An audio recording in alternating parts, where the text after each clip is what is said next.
Welcome, sinners, to the Cinamen podcast. I'm Chris. And that means I'm Nick. And I'm Tyler. And today we got a special episode. Woo. It's Cineman Nick and Cineman Chris's birthday extravaganza special episode about birthdays. Yeah. Woo! Put your hands in the air, keep them there like you don't care. Happy birthday. That's your song. Tell the DJ put it back on. It's your birthday. Put your hands in the air, keep them there. And so what we decided to do this week was something a little bit different. We're not covering anything in theaters right now, so get used to it. What we decided to do was pick 2 movies apiece because we share a birthday. That's just part of being a twin, and we're just used how to that. God wanted So you get used to it. It's kind of an annual thing. And so I chose the 2 movies, Watchmen and Who Framed Roger Rabbit. 2 very similar movies. Obviously very similar movies. So maybe the same director, same time period? No, nothing. Close? No, No? completely. Like, whatever. Opposites. And Cineman Nick, what you chose movies, Nick? I'll let you take I that. chose The Town and The Faculty. Oh, shit. Awesome. So we got movies. Well, we got a movie from the 80s. We got a movie from the 90s. We mixed it up pretty good, right? And we got... Yeah, got some a lot old of school, variety. We got some new school, a lot of... Got some We goofy dip sci-fi. into, got some we dip into some sci-fi. superhero. All got- right. We got a sweet heavy action flick. We got a sweet visually epic flick. Yeah, that's what I seem to notice, that your 2 movies, Chris, were very visually striking, and it seems like yours were more story-driven and character-driven. I will say, this was tougher. When we got the task of picking 2 movies, I was talking to somebody, and it was really hard to decide which 2 because I am trying to stay away from things I know we're going to have to cover later on because there Yeah. were so many movies I wanted to do and was trying to kind of play outside the box there. But so many movies have stuff coming out or has more coming on to it or whatever. yeah, so it's going to have a sequel coming out or something related to it. Or it's something we've already covered. I agree. I equally had a hard time. It what was tough. are some ones that you wanted to do but you couldn't? One of them I wanted to do was Man of Steel. It is one of my favorite movies. I'm not bummed we couldn't do it, but I wasn't here, hosting this show when we've covered some of the earlier DC stuff, and Well, maybe when Justice League comes out, we'll give it another watch. we'll give it another spin or something. That's cool. I know, that was one. I know I wanted to cover... My all-time favorite movie is The Prestige. Yeah. But Cineman Tyler and I covered Nolan and his movies In our- our Yes. second podcast? Yeah. Something like that. So we... So I think didn't eventually wanna, we should put some time between it, but we should go back and do that one again for all Right, three yeah, of I didn't us. want to... I 'Cause didn't that, wanna I skate agree, on the that's my familiar favorite path. as well. Inception was another movie I wanted, but because we covered Nolan, Yeah. I wanted to do Pirates of the Caribbean: Dead Man's Chest. It's my favorite one. Yeah. But there's another Pirates coming out. That's true. That's true. And then I also tried to stay away from like a franchise thing because I feel like if we talk about one, You got to talk about all you got to of them. talk about them all. Especially like I said, Dead Man's Chest is my favorite as well. And that'd be starting right in the middle of something, and you have to go back and explain to people who maybe haven't seen that. But if you haven't seen that, you're crazy. So yeah. So since it's not Cineman Tyler's birthday, It's not. we all watched these 4 movies. Some of us have not seen some of these. Okay. Tyler, I will let you start with, let's say, which one of the 4 movies you want to talk about. Well, I'll let you go first. Bam. Go. Ooh, a lot of pressure. Putting it right on me. No pressure. Just pick fast. I guess we'll start with Who Framed Roger Rabbit because that's what I watched most recently. Nice. That's a good choice. That was my first choice. Yeah. And I guess I'll go with why I chose this one. It's just a downright unique movie. It's... First of its kind, I would think. Well, I mean, you think like Mary Poppins and stuff. Oh, the did idea of... Did Mary Poppins have cartoons in it? I never Yeah. watched Mary You've never Poppins. seen Mary Poppins? No. Oh my It's God. been a long time. I'd kind of forgotten too. To be Wow, honest yeah, with that's you. a classic. Yeah, so the idea of crossing animation with live action has been done before. This movie was made in 80 something, yeah, 80. 87-ish or something. I don't know if it was think. before or after Back to the Future. Anyways, it was in the 80s, directed by Robert Zemeckis. 88. 88, so it was after Back to the Future. It's based off a book, Who Censored Roger Rabbit? I have not read it. I've just seen the movie. And I actually didn't know that it was based on a book. it is.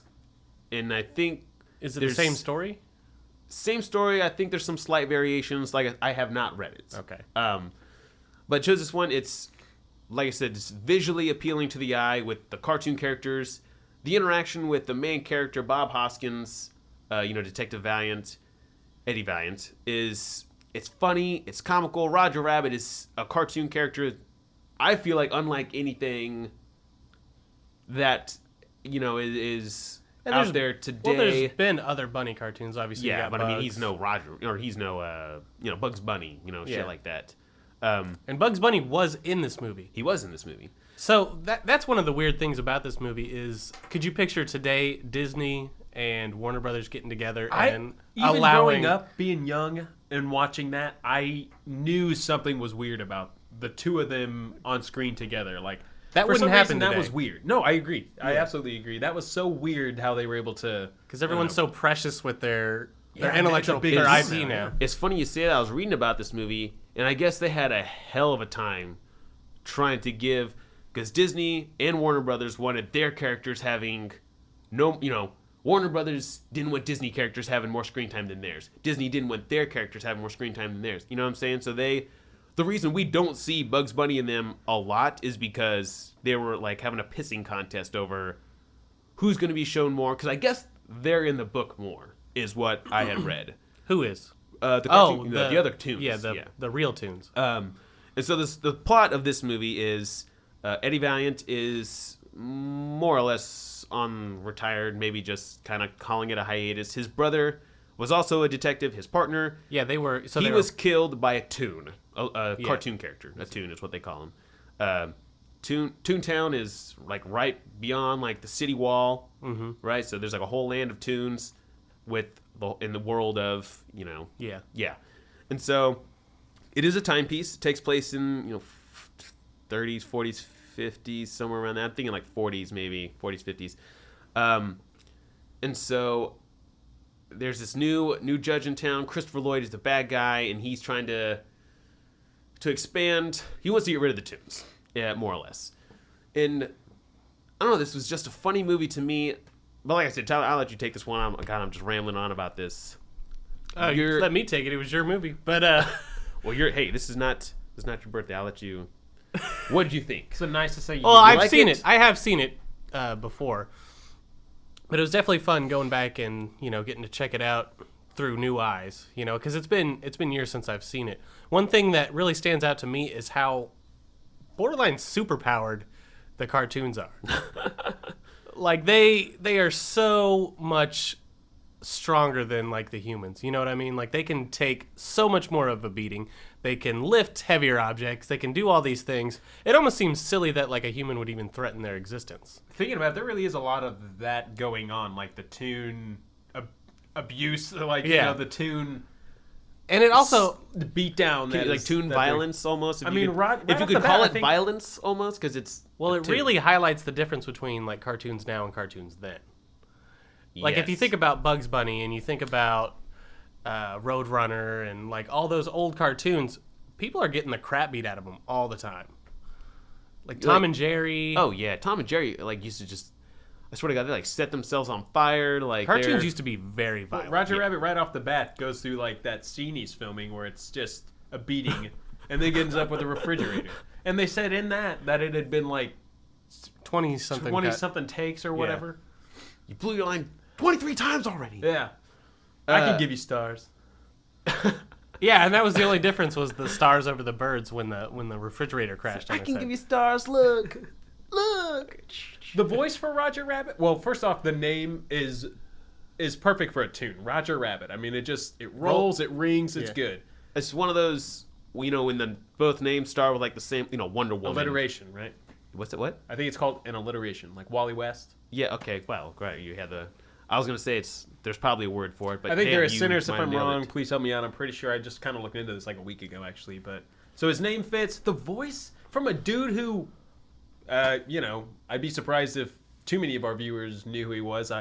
I know him from like 2 movies. Actually, Back to the Future franchise being one of them. He Wait, has what? a super minor role. The voice of Roger Rabbit. Yeah. Who No. was Who was he he in in Back to the Future? Oh, he's in one of the movies. He's the guy who's like, I should have put some money on the Cubbies. And then in number 2, he's the car repairman who's like, Biff's like, this is bullshit or whatever, and he's like, no, Biff, it's horse shit or whatever, or vice versa. He's that guy. Wow. Oh, The guy from Demon Knight. I knew he was Tales in from the the Crypt, yeah. Tales from the Crypt movie. Yeah, Demon Knights or whatever with Billy Zane and Jada Pinkett Smith or whatever. I knew he was in that, But I wonder if he's not- done more voice acting because he was really good. I kind of wondered that too, but he was so good as Roger Rabbit. The laugh was great. The timing was perfect. The whole cast, I guess, to round out was great. And you had Christopher Lloyd as a bad guy. Who's awesome in everything. Who's literally Another returning alum from Yeah, And he- Back to the Future. And, I you guess know, until recently, I swear to God, the guy didn't age. this would have been between Back to the Future 1 and 2, right? Because wasn't number 2 filmed in 89? Yes, I believe you're right. Because number 3 followed shortly after number 2 did. Like 91 or something Yeah, like that. It was real something close. like that. I thought, at least. I thought. I could be wrong, sinners. But this is one of my favorite comedies. You know, and it's what like, you blend. Oh, your favorite cartoon and your favorite live action. It's like rolling them into one and like having fun with it. It's yeah, it was in between. after 1 but before 2. Such an amazing movie, and they had talked about a sequel. And from what I hear, I guess kind of talk of a sequel pops up now and then. Well, I think there was definitely going to be a sequel. I think like they had started writing the script at least. I heard about it on some podcast a long time ago. And I'm so glad they didn't. I feel Well, like- at the time they could have probably done it. True, but I'm saying, well, especially during that time, you look at sequels coming from movies, and a lot of them, the sequel falls down a steeper slope than the first one does. You know what I'm saying? Well, It takes a shitty turn for the franchise, and I'm glad but this didn't suffer that. Zemeckis alone, I mean, Back to the Future 2 was I amazing. was getting ready to say that. He was really riding high at the time. If they had done it in a timely fashion, kind of, Yeah. like what we were talking about, I definitely think with everybody returning, the big names, Zemeckis and the cast, could have been a hit. But I am hearing what you say, that I would rather cherish one movie and it be great than risk getting a sequel and it sucking and killing both movies. Looking at you, Donnie Darko. Looking at you. Looking at- at. I didn't even like the first one, so Donnie, definitely looking at you. I fell S. asleep. Darko. Oh my god. I fell asleep during Donnie Darko. S. Darko made me like Donnie Darko a little bit less. Donnie Darko's See, one I of those hate- movies that I really just get like beat down for not liking. Like people are like, "You don't like Donnie Darko?" I'm like, "No, I watch good stuff." It's definitely it takes a certain taste. I agree. think. I mean, I did try. I gave it an honest attempt. It's been I used think to a be few one of those years. people that would beat you down for not liking it, but I do I understand. kind of wondered why you didn't chip in when I said that. Actually, I do understand why some people wouldn't like it. It's a little slow and it's got its problems, but it's definitely a movie I love. sure, gotcha. Maybe we'll see in January. Nah, probably not. Just kidding. We won't. Mine will probably be a little more visually striking. Not that Donnie Darko doesn't have its moments, but like I tend to side with I think you on this one, Chris. I really love movies that are shot well with like beautiful effects and color palettes, and that's one thing that Watchmen did very well. And we will get to that. I don't know. I don't even remember I mean, I couldn't tell you the first time I saw this. I don't have one of those stories where it's like, I watched this when I was 7, knew I'd love it for life. I couldn't tell you the first time I saw it. Couldn't tell you when I fell in love with it. All I know is I've been in love with this movie. I think I saw it when I was too young to appreciate what it really was. I know we watched it. I mean, I can remember being wee chaps and watching this movie, so I know. I it's remember something our we grew dad up had with. it on VHS. Yeah, he did. Yeah. You know, like. And I can even picture the VHS like box that it would come in, and Oh, like yeah. I could just thinking about it, I could picture the art. You know? Just the chemistry between Roger Rabbit and the late Bob Hoskins. God rest in peace. God damn. R.I.P. Man. Man, jeez, Bobby. another actor gone. Jeez, pissed me off. Just the chemistry between them two was so good. You know, just he's a hard ass who gets lighthearted at the end, and Roger Rabbit's this optimistic guy. You know, and he's got the hottest cartoon wife ever. You know, Jessica Rabbit. And I read that Bob Hoskins, in order to get into character for this role, would watch his daughter play with her imaginary friends. really. Interestingly enough. Yeah, that's pretty awesome. And flip side of that, I heard he had to go, like he was having problems after this was done filming, like with seeing, No way. what's the word? I don't want to say like Hallucinations. Seeing, yeah, like Delusions. yeah, like he was. I heard he had to get some help because he was seeing, like delusions. Yeah. And I'm having trouble finding the right word. I feel like I'm making him sound like a fucking nut. What is it about Hollywood that just throws these actors so deep into their roles and make them Heath Ledgers? Like Yeah. I didn't know method acting was like a big thing then too. I mean, I guess I should have. I mean, I don't know if it's method acting. It kind of sounds like it. And to think this is a time, this is not CG. This is something where they had to shoot it, he's standing next to nothing, or stand in, Right, or and then cardboard cut out. and they draw in the You had characters. to draw him in frame by frame. So when you shot it, you had to have him, Roger's on the left, Bob's on the right. Bob's on the right next to nothing, or a cardboard stand-in, whatever, so they knew where to draw him. And he's, nothing's beside him. No one is with him. Weave it so well. That's one thing that this movie does very well is the incorporation of the cartoon visuals into the real world and vice versa. Oh yeah. They didn't shoot it like they were trying to avoid difficult shots because of, how would you draw the characters or whatever. Yeah. I really like that they didn't let that slow them down. Well, maybe that's one good part about, because these are like obviously 2D animation over like your Finding Nemo's and like your 3D new Pixar animation. Yeah. Which I really like that style a lot better. I love 2D animation over 3D animation, and I think that's one of the strengths of doing a cartoon in real life like that is that no matter how your actors act, cartoons are so zany and all over the place that you can fit them around humans because they're not bound by weight and like they can do anything. They can lift pianos, even like that. What was the baby character's name? Like I'm sure he could lift. Baby Herman? Yeah, Baby Herman. He could do whatever. Smoke cigars and like. Oh, yeah. You can literally do anything with a cartoon, and that's maybe one reason this works so well. I think that's maybe the overall beauty of this Like movie. even him holding the cartoon gun was like really well done. yeah, oh yeah. Well, the fact when he would like reach down and grab Roger by the ears, move him over. Yes. And you see, Take my- Roger's reacting to it, and it's, I don't know.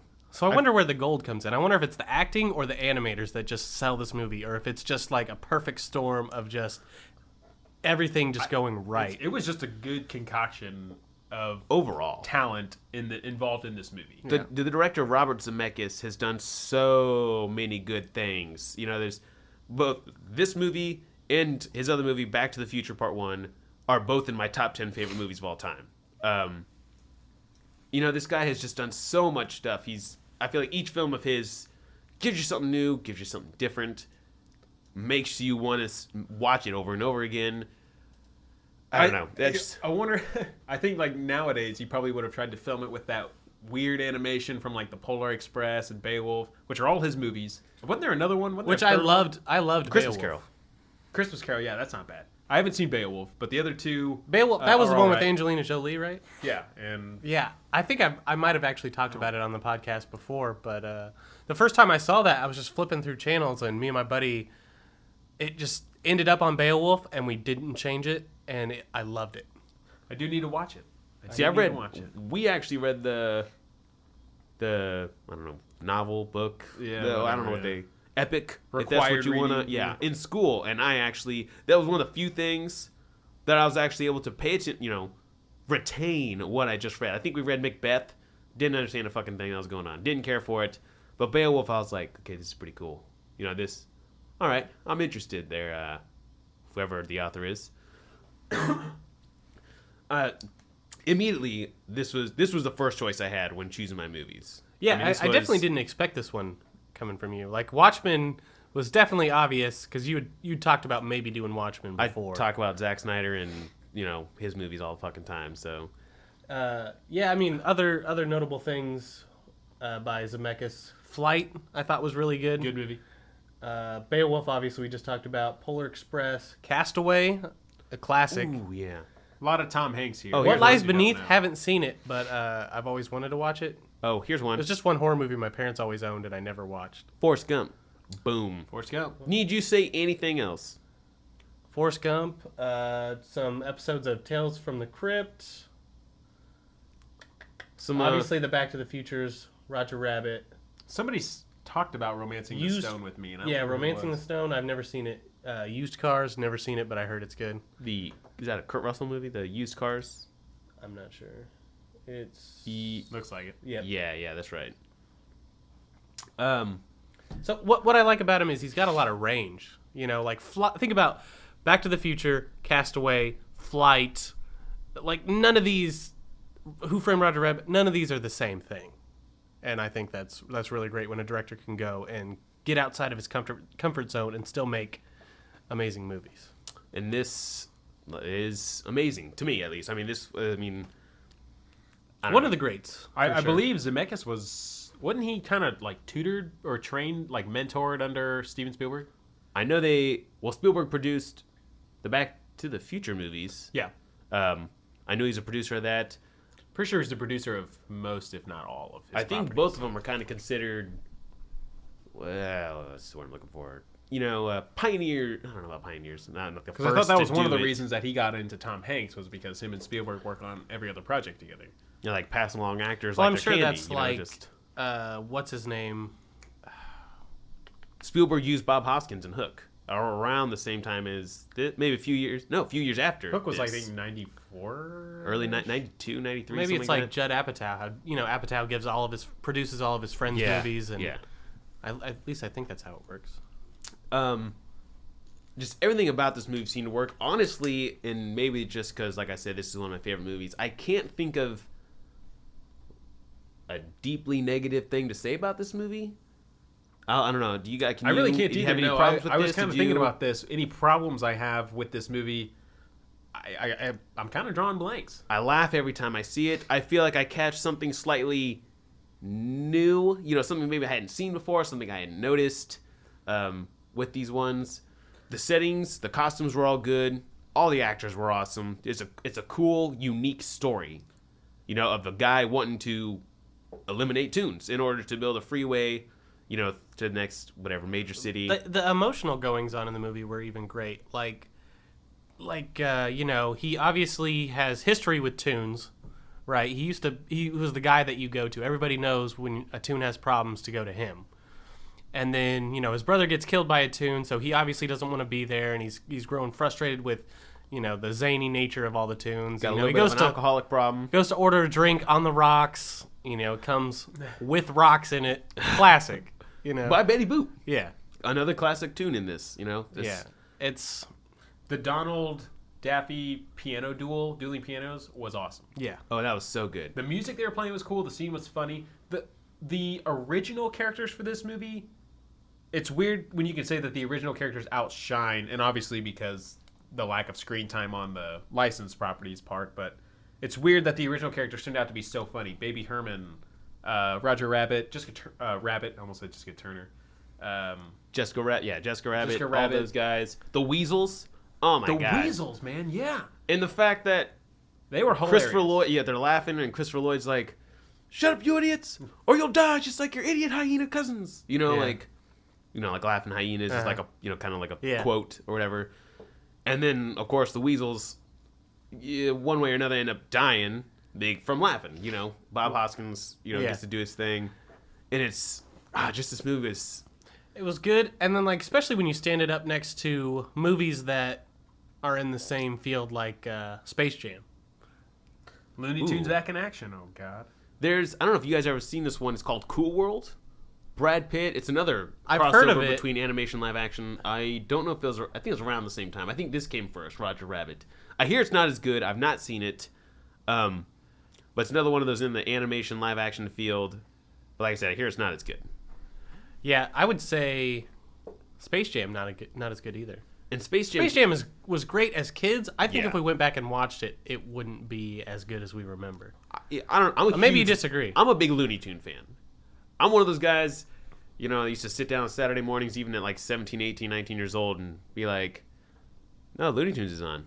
Well, I'll be busy for the next few hours. I definitely prefer Looney Tunes over Disney cartoons. I don't like Mickey and Goofy that much. Oh, I'll give you that. Yeah, definitely. I definitely like Daffy and Bugs and Elmer Fudd and definitely way more. I agree. I also agree. So out of 10, what do you give this movie, Chris? Oh man, I'd give this a 10. 10 out of 10. 10 out of 10. And I feel like not just because I'm biased. Like I said, I feel like the comedy's spot on. I feel like the setting, the comedy, the action, the writing, the special effects. 10 out of 10. I'm giving it a 10. I'm gonna give it a 10 too. We have a Around perfect the board. Score here on the This Cinamen Studio. Is that the first time that's happened? That might all be. of us given 10s across the board. I don't know. Did we give Wedding Crashers all 10?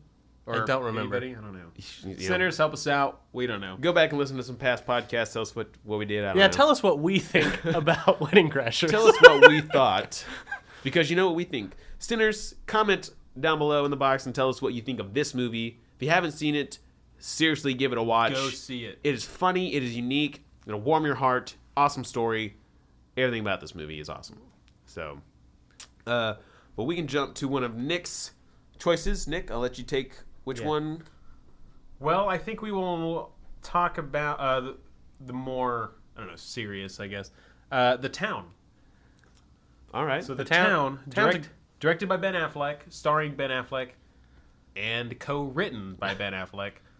It's basically an earlier version of the Batman movie coming out in a few years where Ben Affleck's going to be all over it. Writer. Maybe the music was by Ben Affleck. He did Gone Girl too, right? He did Gone Girl. Yeah, Gone Girl. Was I he think in Gone? He was he was in Gone Girl. He didn't direct. Yeah, he did David not direct Fincher or write directed it. Gone Girl. He did Gone Baby Gone. He directed and starred in Argo. He probably helped. I haven't seen I that. almost chose Argo over this. Almost. I have not So do you seen- like Batfleck as an director? I am very much. I'm a huge Ben Affleck fan. I'm not a. He definitely had. There were some flubs earlier in his life, Geely, among others. But his directing stuff, I've not seen Gone Baby Gone, but Argo and The Town are fantastic movies. Okay.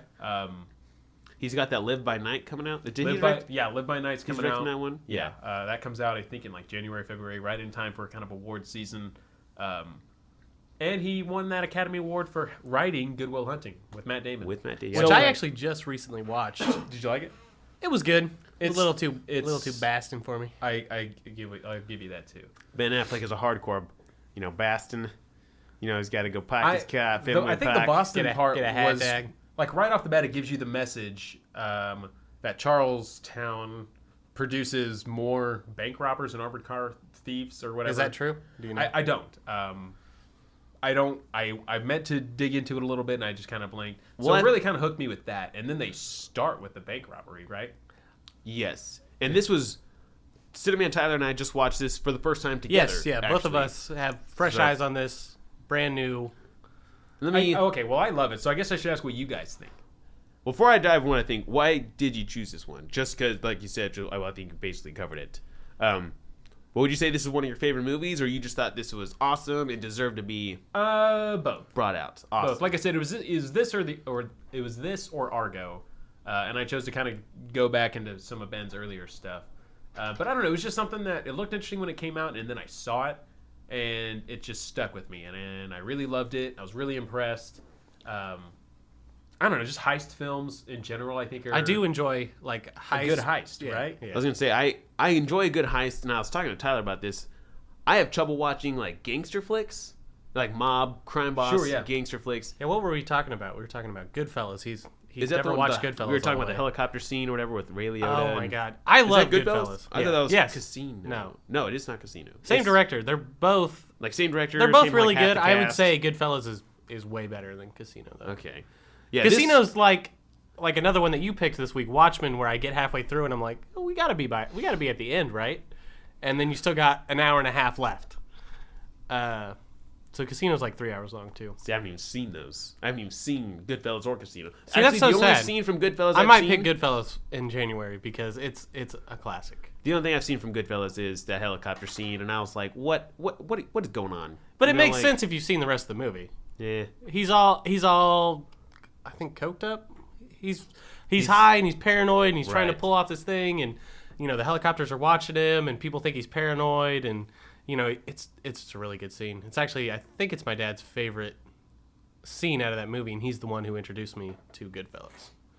I did like this movie for the most part. I liked the direction. I liked like the heist aspect and the fact that these guys just had like disguises and uniforms and the well thought out plans and the whole The disguises were great. the whole Boston. Like they all played their characters very well. I like that it was Boston, but not Good Will Hunting Boston. Yes. Like the Boston was toned down a little bit. Sorry if you're listening in Boston. I don't want to lose a Yeah, listener we're not dissing you. We are not. Your accent is very unique where we're at. Yeah. I wish I could talk like that all the time. I wish one of you could come over and narrate my entire life from the minute I wake up In to Bostonian? in Bostonian. Bostonese. Yeah. Like Chris walked to his fucking car, he got a hot dog, and he fucking went to Fenway Park. He's not a fucking cocksucker. I wish you could just narrate my life. The only issue I had with this movie is I thought the story was a little cliche. right off the bat, you could tell Renner was going to be the hothead that fucks something up, or Yeah. gets him in trouble. Day one, this guy is obviously the troublemaker. And I'm more of I like to see the journey of, or the journey to. And they cover that in the past. Ben Affleck was, some dude was going to go shoot Ben Affleck, but he went and shot the guy first, and he did 9 years in jail, and he's out and doing crimes. That's cool. It wasn't enough to deter me away from the movie. I was engaged the whole time. Yeah, it was good. Rebecca Hall, Ben Affleck's love interest in this, is obviously in my favorite movie, The Prestige. That's right, yeah. She's worked with both Batman now, 2 Batman. Oh, hello. I'm She's sure technically Batgirl. she's probably done something with, some of the others. Maybe we'll see her in Affleck's Bat movie, as Maybe she's a kid in Michael Keaton's movie. I don't know. We'll have to maybe go back. she's just been there in all the Batman movies. Who the fuck knows? Also, I knew from the way Affleck is talking to her during the hostage. I was like, I bet you they, when he's like, I'm gonna follow her and make sure she's not talking to cops or whatever he was gonna follow her for. I knew right off the bat he was gonna have a romantic thing with her, but it 180'd on me the fact that she didn't go with him. She knew where he was, so she knew he got away and everything, but she wasn't with him. Spoilers. By now, sinners, there's spoilers. Yeah, I feel like we didn't have to say it for Roger Rabbit, because if you haven't seen Roger Rabbit by now, then You're inhumane. Yeah. Town is a little more recent, not super recent. Yeah, it's a few years out there. 2008 or 9, I think, yeah. Recent enough to where neither one of us had seen it. Yeah, that's true. But this was a very, like, the heists were high octane and fast paced and made you want to watch. Like, you almost want to root for them to get away. Like, oh my god, fuck! I hope the cops and John Hamm, the leader of all the FBI. cops, awesome. He was awesome too. I want to see him in more. I know, Like, right? I wish he would do more stuff. I agree. Like, I feel like while he was on Mad Men, he was always like that small, maybe important character, maybe not, but in these movies, Is and he in this, not the main guy on Mad Men?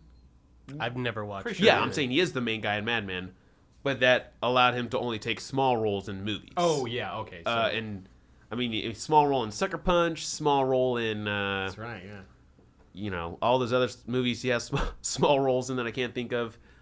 But he wasn't a small role in this one. He was the bad, I guess, the good guy that's... The bad guy. Yeah. I love any movie that I can root for the bad guys. Yes, and that's what I liked about this a lot. I loved it. It was awesome. It was a very cool movie. I just think it was good to see Ben Affleck finally, like, break free of, like, the 90s, early 2000s, like, stranglehold that he was in, of people just lumping him into that category that, that he, like, wanting to put him in that category that he had, I don't know, like, worked himself into, that, like, oh, Yeah. Ben Affleck again, goddammit. Ben Affleck and Matt Damon, Yeah. who are both phenomenal actors, but for some reason got shit on for a while. Right. So he finally gets behind the camera, and suddenly everybody's like, Ben Affleck's such a good guy. He does such a good job. And the whole time I'm scratching my head like, no He's shit. probably always been behind the camera. You know what I mean? Like, he's probably always been working to get to the point that he's at now. Oh, I'm sure, I mean, yeah, like, like, even when he's he's making friends with Kevin connections. Smith. I'm sure Kevin helps him out. Exactly where I was going. Matt Damon with Kevin obviously is Smith. a very successful, a hardworking actor and lots of stuff. I'm sure they... Oh, and they do Project Greenlight, or did. Yeah, they have that TV so show where definitely- they help or he aspiring filmmakers, which is awesome. He took home as a producer. I don't think he was nominated as director, but his movie did win Best Picture, Argo. So it I is. haven't seen it. Shit, yeah, it did He win is Best Picture. him and George Clooney and the other producers and shit. They all Town was not the first thing he directed, was it? second. It was the second. It What was was the first one? Sophomore movie. Gone Baby Gone. With his brother? Yeah. Okay. Did he not direct Good Will Hunting? No, they just wrote it. They wrote it. yeah. Who The director directed? was Gus Van Sant. Guy named Gus Van Sant. Okay. Shit, I can't think of what else he's done off the I top of don't my know. head. Who gives a shit? Yeah, I used to know. Who cares? Rob Williams won Best Supporting Actor for that, though, so... That was good. That was a good Robin Williams performance. Ben Affleck got a lot of critical praise as the director of both The Town and Argo. Yeah, he's doing very well for somebody who's starring and directing. He's not like How do you direct limelighting yourself? himself. That's true too. How like, do you direct yourself? Do they receive like tips? Like if one of the other actors like, hey Ben, what if you did this? Is he like, hey, how about I direct and you just stop and stay over there? How about I direct and you act? Hey, remember when I signed your check so that you could be in my movie? No, that's right. I haven't done it yet, so maybe shut up. He's like, hold on, let me see. That's right. It's still on my to-do list. He's like, the back of your chair just says your last name, and the back of mine says, director. It says that's director, what I thought, star, so. and writer. So maybe don't give me any tips. I'm a triple threat. Yeah. He's So like, it's and guess what? I don't need Damon to do it for me. So bam. and even in that movie, Ben Affleck is like he is in shape. I don't know where I don't know where he got in shape though. Like When it happened. he was just kind of like normal looking, and then like suddenly he found muscles. And now he's Batman. And now he's Batman. like 6'4". I heard he's really tall. Yeah, I guess he's like 6'3". I was 6'4". thinking like, oh, he's like, 5'10", 5'11", maybe 6 foot, 6'1". Yeah. And then I was like, oh shit, 6'4". I didn't know he could like Damn. like throw me or something. Like pick me up, turn me into a football. he's kind of like real Batman size. Like Yeah. if Weight, Batman had like a size. real physical counterpart, Ben Affleck kind of works himself into that. And he did like stoic playboy really well, but even in this movie he plays it really good. Like Rebecca Hall. Yeah. She's kind of like, obviously you should get traumatized, I guess, and kind of like flubbery and tears and wet works and stuff. And Ben Affleck is so smooth with comforting her and working her angles and stuff. I like the way that he sticks up for Jeremy Renner. I like Jeremy Renner. First off, I see the clip online all the time of when Ben Affleck finds out that Rebecca's been harassed. Right, so he goes to Jeremy Renner's or their place or wherever, and he tells them, "I need your help. We're gonna go tune up some dudes. You can never ask me why. Are you in?" Oh yeah, and Renner's and all just... he says is, "Whose car are we taking?" Yeah. I think we talked about that line when he said that was good. That is loyalty right there. I like that his whole crew is just loyal. And this is also based off a book. And I can't remember what the title of the book was called. Shit. It eluded me. I just had it. It's not The Town, though. It's not. No, it's fuck. I'm gonna come back to that in just a second, Sinners. But the dialogue in this, the writing in this was awesome. I really like that line. They pull off the second heist, right? And the second heist is when shit kind of went south, and they had like a sweet car chase through like inner city Charlestown, and John Hamm is, like, we can't get DNA from this, we can't do fingerprints from this, blah blah blah. These guys aren't the fuck around crew. And I was like, that's a cool line. That is sweet. And this fucking around thing is about to not fucking around thing is about to go both ways. Oh yeah, Ben Affleck can write. That's why it's so exciting that he's writing Batman. Oh yeah, that's Prince of Thieves, maybe? Yeah, that's it. That's the one that was. Haha, I knew it. I was gonna say that. That just sounds cool. But Prince of Thieves kind of makes it sound like Prince of Persia. I feel like if this was called Yeah, Prince like of Thieves, I almost get like an Aladdin. Yeah, like, I do too. Yeah, like Yeah. I immediately went like Middle Eastern and belly dancers and whatever. Yeah. I feel like had this movie kept that title, where Roger Rabbit changed like one word from censored to framed. Yeah. If this was Prince of Thieves, I'd have been like, eh. It would have been weird. Like It I would have been been weirdly unappealing. Like I feel like that title could have been used for something so much more fitting for that need. Not read the book, not dissing on it, but like I said, all the acting was solid in this. Jeremy Renner, Blake Lively was not in it as much as I thought she was going to be, but she played such a good. Hope I don't get flack for saying it. Like a representation of like a Jersey Shore girl, like the big loop earrings, the risque apparel, like. highlighting her assets and things. Yes, and like her accent, she's like, "Oh, what the fuck do I care?" Like, get out of my fucking face, like. Yeah, that was good. Whatever. And was Ben Affleck the kid's dad or no? Well, okay, hold on. Was Blake Lively Jeremy Renner's sister? Yes. Okay. Was Affleck actually the dad? No. Okay, that's what I thought. Because me and Tyler were like, wait, Renner keeps saying brother. And yeah, you can be like, oh, my best friend, my brother, whatever. But I was like, I think he can't be the brother and the dad of the kid. I That'd think be weird. Renner's family helped raise Ben Affleck because his dad. And Renner's went dad into was due the time. florist. His mother obviously ran off, which was like a really sad Well, his mother didn't roundabout run way of off. things. Or like got well, he was told that she's gone or whatever. I thought she killed herself. Didn't it say she hung herself? No, the florist the florist killed her. killed her, doped her up. I thought she doped He herself. doped her. up and killed He introduced herself. her to shit. No. The florist had a part in it. Either way, he was told that she's gone or whatever, missing. So the he went florist out. is the one that brought the truth to Affleck. Yeah, which I said was real. And Pete Postlewaite, as Yeah. little of a role he had in this, I was like, I fucking hate you. Hate that motherfucker, right? Like Affleck goes in there and he's like, I'm not gonna fucking do this job for you. And he's like, yeah, you are, blah blah blah, or we're gonna kill you and that girl, blah blah. And I was like, Affleck, he's a brittle old man. Just break him in half, shoot that fat piece of shit that's guarding him. I loved to hate Pete Postlewaite, and he's so good at playing, unique, diverse characters. Can't find it. Um, Senders, let us know if the mom killed herself or not. yeah, all we know is the florist, who obviously, I guess, has, the crime running in his family or whatever. And even Ben Affleck's dad, Chris Cooper. Yeah. The one scene he was in, just that prison talk scene or whatever. Awesome. He had Yeah. about as big a role as he did in Amazing Spider-Man 2. Yeah. Just the one scene of kind of... Except this one might be a lot more memorable than Amazing Spider-Man 2, That's true. which I hate to hate that movie. I don't hate those movies. Amazing Spider-Man 2. I don't hate it either. And I feel like I'm one of the few that don't. Oh, Amazing Spider-Man 2. I thought you were talking about... Tyler, if you change your mind right now, god damn it. I'm not changing my mind. They're fine. All the Spider-Man movies were fine. Just fine? I've never disliked a Spider-Man movie. That's what I want to hear. I've Sinner's comment on how lucky fucking Tyler was right now. We're not even talking about Spider-Man. Yeah. We're talking about Anyways. Chris Cooper, who I think is a KC native or from Kansas Is City area. Yeah, I think so. He's not from Fenway Park?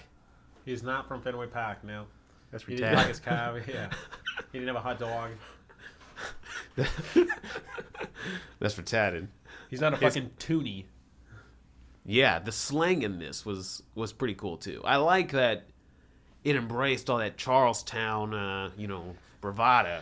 The language. Nailed it. They all looked It's out of the pack. like Renner. You see one shot of Renner, walking into the diner early morning and meeting Affleck, and he's got the whole sweatsuit get up, the gold ice around his neck, and Cinamen Justin was like, he's the perfect douchebag.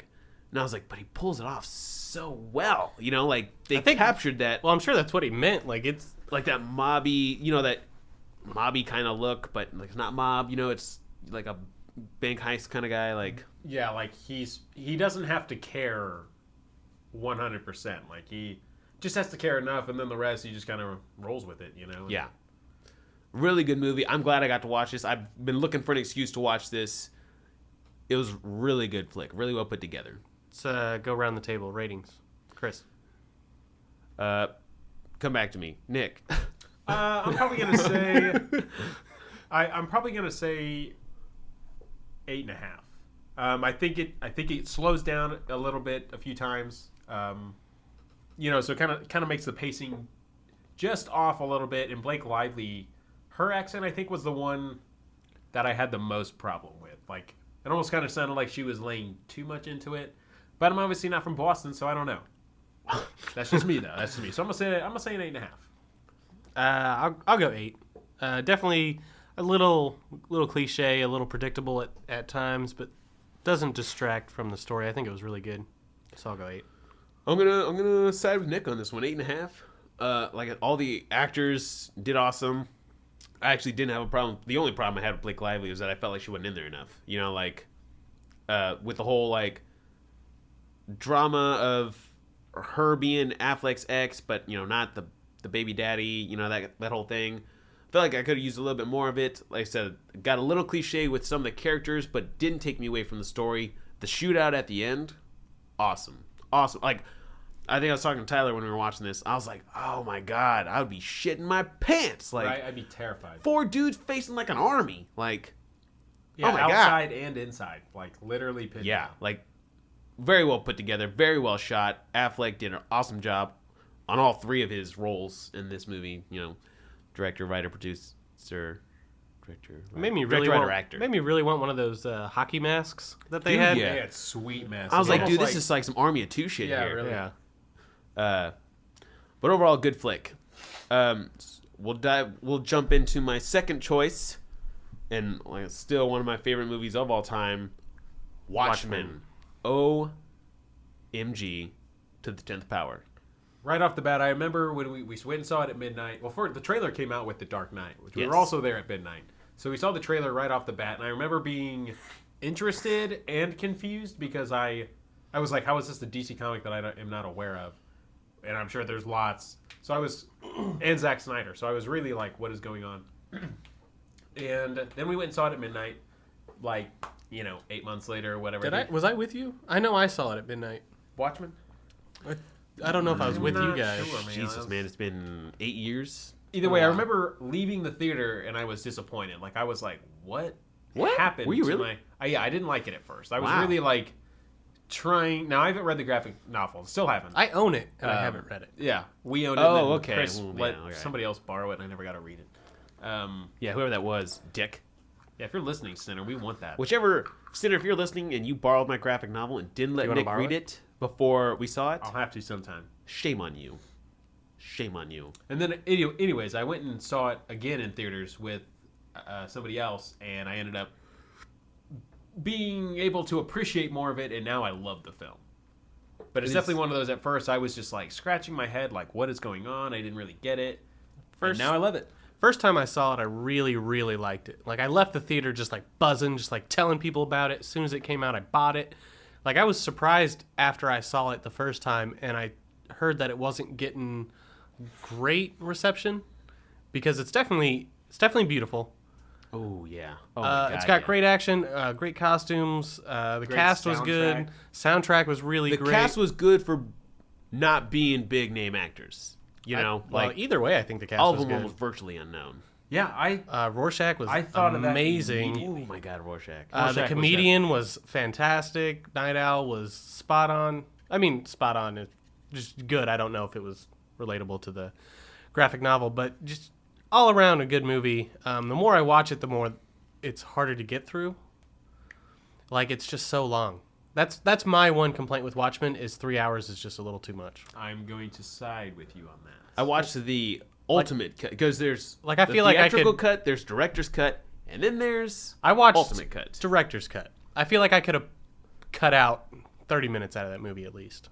But just I watched the ultimate cut for the first time, and this had the animated Tales from the Black Freighter, weaved into it just like the comic book. Had a few more. It gave you a lot more detail to the story. If you had small questions watching the theatrical one, this one filled in a lot more of those. I feel like I'd never had questions watching the director's cut. At least, I mean, my only question was like, why do I need this scene where nothing's happening? everything is needed in that movie, and it's amazing they still didn't capture everything from the book. There's still stuff that was not. It's hard to fill a movie with everything from the book. I remember From when any book. I remember when I first saw the trailer, right? We said we were at the Dark Knight midnight showing, and I was instantly like, oh my God, like, what the fuck is this? I gotta find out what this is. So I went to Barnes & Noble's, bought it, read it, and I was like, this is some deep shit here. Okay, this is some heavy shit. And I was looking into it, and DC said after the trailer premiere with the Dark Knight, they had to reprint 900,000 copies of the graphic novel and put them in stores because they were selling out. Put it back on the bestsellers list. Yeah, Barnes & Noble sold out nationwide, I guess, is what the report I read. Now, I don't know if every single goddamn Barnes & Noble's, was gone, but, yeah. That's crazy. I just instantly fell in love with it. I had seen Zack Snyder's Dawn of the Dead. I had seen 300, and it was actually, funny enough, this movie, when it came out, I think I remember telling Nick, like, this director, Zack Snyder, he needs to do a Superman movie. Yeah, you told me a long time ago. We had a shitty-ass Superman Returns, and, Superman was one of those, like, well, that sucked. Let's put that on the back burner for another 10 years or whatever. And I was like, this guy needs to do a Superman movie. Oh, my God. He knows, seems like he knows his shit. Lo and behold, right? A few years later, they're like, Zack Snyder's directing Man of Steel. And I was like, oh, my God. Dream come true. Thank you, God. I'm pretty sure we freaked out when we read that, yeah. I'm pretty sure I, pissed my pants and did a backflip. And Pete probably got on my face as I did the backflip. So that was the order you did it. It was piss first and then backflip. I I think it was, at the same time, right? as I dove into my backflip, I probably started peeing, Right. and then what goes up must come down. Naturally, you know. yeah, When I landed, it sprinkled me a little bit, and I was like, gross. Damn. Yeah, it was really unfortunate. But oh my god, this movie is every scene is like a beautiful palette painted by Zack Snyder himself, and it mimics the panels of the comic. Yeah, the color scheme in this movie is a lot of secondary colors. It's a lot of purples and what's the second? I'm trying to think of the second. Greens, purple, green, and I'm not an artist. orange. Yeah, I don't know. But there's not as much orange in this movie. But it's a lot of like cool colors. Right. A lot of like dark set pieces, but like the foreground and stuff would like light up. You know, like obviously Dr. Manhattan is like a fluorescent blue. You know, and actually I hated this movie was so good, and everyone was like, ugh. Watchmen, is that the movie with the guy with the blue dick hanging out all over the place? And I'm like, really? It's so funny that people are so like, Hung up on that. yeah, it's like half the population has a dick. Get over it. There's like 4, 5 scenes. This where guy's he sees- essentially a god. Even at one point mentions creating some life of his own. And he is American. So yeah, and why does he need to wear clothes? Yeah. We don't need to wear clothes. We wore clothes as an ends to a mean, and now everyone thinks that when you don't wear clothes, you're just some. You're like it's some taboo Deviant. guy, you know, like Some nudist. I don't know if you freak. remember, but when you were born, you didn't come out in a shirt and some slacks. You know, pretty sure you were brought into this world exactly like Dr. Manhattan looks, just not blue and he's just not hung up godlike on. and- Yeah, he's just not hung up on trivial shit. the part where he puts the symbol on his forehead when he's like, I had to make myself, relatable, something I can respect, and he wears like a black underwear Like type. Speedo type. Yeah, and I don't know if you see him like, one leg in, pull it up, or it's just one of those like materializes over my penis. Poof. Either way, I don't care. The only top of my head, the only thing I can think of the movie didn't explain was Rorschach's mask. And Which the effects on that were great. Yeah. oh my god, yeah, because I didn't know what a Rorschach test was. I had to look it up why Rorschach was named Rorschach, and I was like, oh my god, like Yeah. genius. And reading the graphic novel, it's hard to tell sometimes that his mask is different in every panel. The black stuff on his face is different, and then you watch the movie and it's moving all around, and you're like, whoa. That was like a really good way, because like wearing a mask sometimes can be like a death sentence for certain characters. Like look at Bane, Dark Knight Rises. You don't even see at all outside of his eyes and head and muscles. And so wearing this Rorschach mask, making it breathable like that and organic was a really good way of sort of showing the emotion that he's feeling without obviously seeing his face. You get his emotion, but not in like a clear cut, like smile, frown way. It's like draped in mystery, and it's always changing, and it's never making distinct shapes or anything like that. And that was great. Who was your favorite character in the movie? I Rorschach. think, I'm either gonna say it. Rorschach or the comedian. Rorschach or the comedian, which is weird because yeah. they're the darkest two characters. Oh yeah, but they're everybody's favorite, I think. I think Almost, universally they are. Like Night Owl, you're like, you got Batman. He's awesome. Night Owl's awesome. He's but you got awesome, and he's a Batman. great actor, and he's obviously in my favorite horror movie, and he's in a lot of good places. But Rorschach just steals the show, and I love when you see Rorschach at a costume, but nobody knows it's him. Yeah. It's so Which smart. is a lot in the movie. Like, Yeah. more than I. The first time you watch it, you don't even realize that's who it is. Yeah. Like the second or third Yeah. time I was picking up. Like, that's him with the There he sign. is. The end is nigh. He's outside the funeral. He's still going to the comedian's funeral without having to show up in costume. The theatrical cut is harder to put that together because in the ultimate cut, you see him. There's a lot of him. There's a lot of him in just the stuff. He shows up at the cemetery. You see him talking to like the newsstand guy. The director's cut has some. Well, I guess that's the same as. Yeah, it's just minus Tales of the Black Freighter. Well, it's yeah. even like super dramatic when he gets demasked. The like, fact that he says he's Rorschach, not Walter Kovacs, because, Walter Kovacs died that day, whatever. And he's like, my face. He's like Heath Ledger in The Dark Knight. Every line he says, you're just like. I would almost think it's comparable to Heath Ledger. I think Heath Ledger is probably a little bit better. So much but quotable stuff. I remember I think the first trailer only had a few lines of dialogue, and one of them was the Rorschach's awesome line where he's like, horse and politicians look up and shout, "Save us," and I'll look down and whisper, "No," and you're like, "Oh." That was like hook, line, and sinker shit. right there, dude. One of my Like- favorite lines, I think I texted you while I was watching it, when he looks at the Night Owl looks at the pen and he goes, "Is that bean juice?" Human bean juice. Human being. Oh, man. God, yeah. The movie really is. I feel like people just don't give it enough, and I don't know why it gets so much hate. And this was something people had deemed unfilmable for one reason or another. The ending is different. In the comic book, instead of John coming back from Mars and it triggering the bombs all around those Hong Kong and all those famous cities or whatever, the scientists that Ozymandias has are actually kidnapped. Like, there's like a manhunt for these scientists that they like keep talking about. He's kidnapped them. They've created this. Ozymandias kidnapped him? Yes. They've created this alien being or a different type of thing, presumably an alien. It's not from our Earth. You know, you can't go to the zoo and see this thing, giant tentacle monster or whatever. And they use the power of Dr. Manhattan to teleport this thing to New York. That's what sets off. And so the world has come together under the alluding fact that, oh shit, we're not alone out there. We need to, world peace from a foreign enemy instead of one who we thought was our friend. So in the book, they thought it was aliens instead of Dr. Manhattan? That's what they make it out to be, yeah. I don't know. I think that makes... I almost like that better, that Yeah. Dr. Manhattan was the blame. Yeah, think and so? I don't know why everyone doesn't... It keeps it grounded as much Well, as because you it can wasn't for a happy nuclear. Hollywood ending, That's why people don't like it. Well, I mean, it didn't...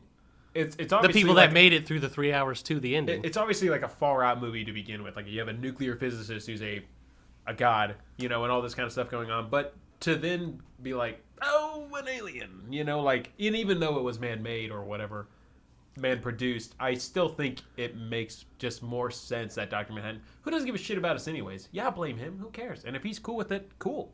Great, you avoided World War III. And when you hear Ozymandias talking about it, you're almost sitting there like, oh, damn. Okay. Huh.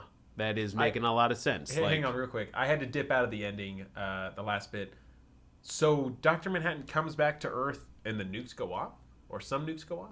Because he has these things in every major city, and when he comes back, it blows them all up.